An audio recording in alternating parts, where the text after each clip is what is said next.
So the Antisemitism Awareness Act would put into law that the agency that works on civil rights at the Department of Education, when they investigate complaints about discrimination against Jewish students, must use what's called the International Holocaust Remembrance Alliance, IHRA, definition of anti-Semitism. The reason that's so important and so dangerous is that the IHRA has among its examples of anti-Semitism saying that Israel is racist, or, for instance, comparing things that Israel does to things that the Nazis did, right?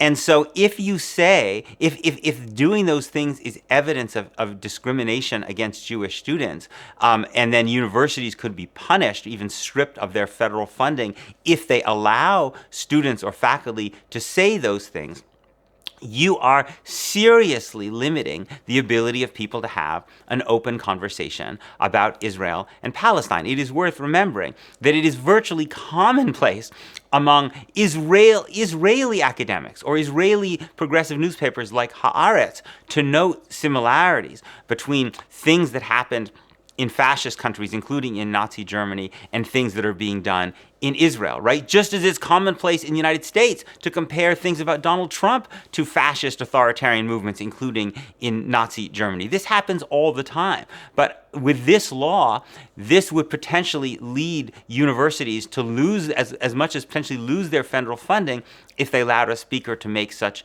an analogy. And similarly, a university could be in a lot of trouble if it allowed students or faculty or an outside speaker to come and say Israel is racist.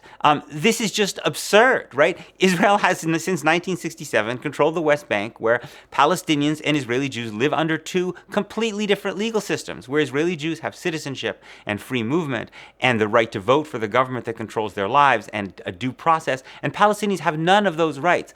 How on earth can it be anti-Semitic to simply note that obvious fact, a fact that nobody actually denies because it's simply true, right? So this is really an effort to dramatically increase the kind of repression that we've already seen of pro-Palestinian speech on campus in the name of protecting Jewish students from discrimination. But what it actually does is it really chills in ways that evoke the kind of worst moments in the 20th century, the McCarthy period. It really chills the ability of universities to do the thing that universities are supposed to do, which is to curate a really open, robust debate about important issues of the day.